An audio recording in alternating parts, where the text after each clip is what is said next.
Ready start.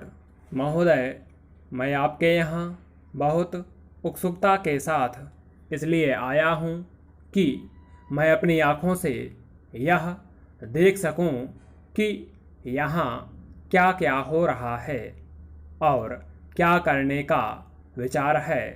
स्वागताध्यक्ष जी ने अपने भाषण में अभी दिग्दर्शन कराया कि यहाँ क्या तो आप करने जा रहे हैं, क्या क्या सरकार की ओर से किया जा रहा है और किन चीज़ों की कमी है।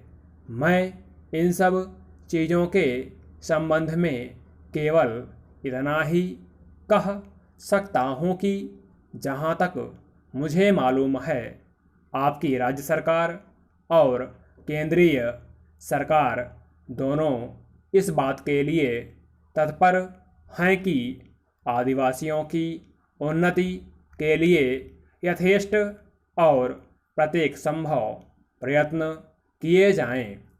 जिस समय भारत स्वतंत्र हुआ और हमको स्वतंत्र संविधान बनाने का अवसर मिला, तो हमने उस संविधान में इस बात का ध्यान रखा कि जो पिछड़े हुए लोग हैं उनको आगे बढ़ाना और दूसरों के समान स्तर पर ला देना हमारा पहला कर्तव्य है।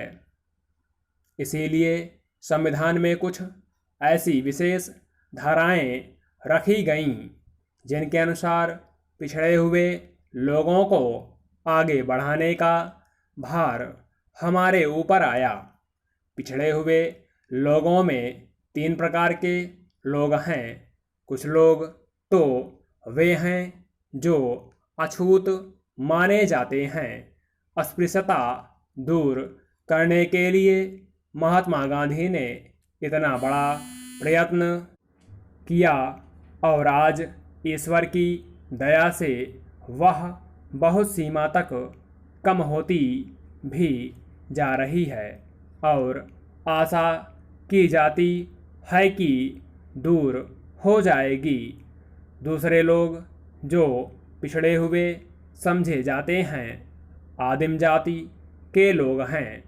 ये सारे भारतवर्ष में अलग अलग स्थानों में फैले हुए हैं, विशेषकर पहाड़ी और जंगली क्षेत्रों में। इनकी संख्या देश में प्रायः 2 करोड़ है। 35 करोड़ में यदि 2 करोड़ व्यक्ति इस प्रकार पीछे रह जाएं, तो वह हमें शोभा नहीं देता। उनकी उन्नति करना हमारा परमावश्यक काम है। उनके अतिरिक्त कुछ वे लोग हैं जो इन दोनों से अलग, परंतु वे भी किसी कारणवश अन्य की तुलना में पीछे हैं। इन सब के लिए हमारे संविधान में अलग अलग व्यवस्था की गई है। जहाँ तक आदिवासियों का प्रश्न है, उनके लिए विधानमंडलों और संसद में स्थान सुरक्षित रखे गए हैं। इन स्थानों के लिए वे अपने प्रतिनिधि चुनते हैं जो वहाँ जाकर उनके सुख दुख को रख सकते हैं और वहाँ से उनकी भलाई के लिए कुछ करवा सकते हैं। आज दिल्ली में जो संसद है और सभी राज्यों में जो विधानमंडल हैं, उन सबके सदस्यों में आदिवासियों के प्रतिनिधि भी हैं और उनको वही अधिकार प्राप्त हैं जो और किसी दूसरे प्रतिनिधि को।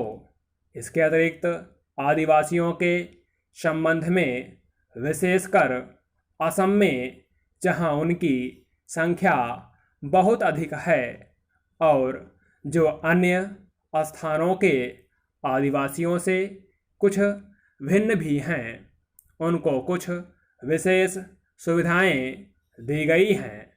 अन्य स्थानों में जैसी यहाँ स्थिति है उस स्थिति के अनुसार प्रबंध करने के लिए मैं समझता हूँ कि आदेश दे दिए गए हैं। स्टॉप।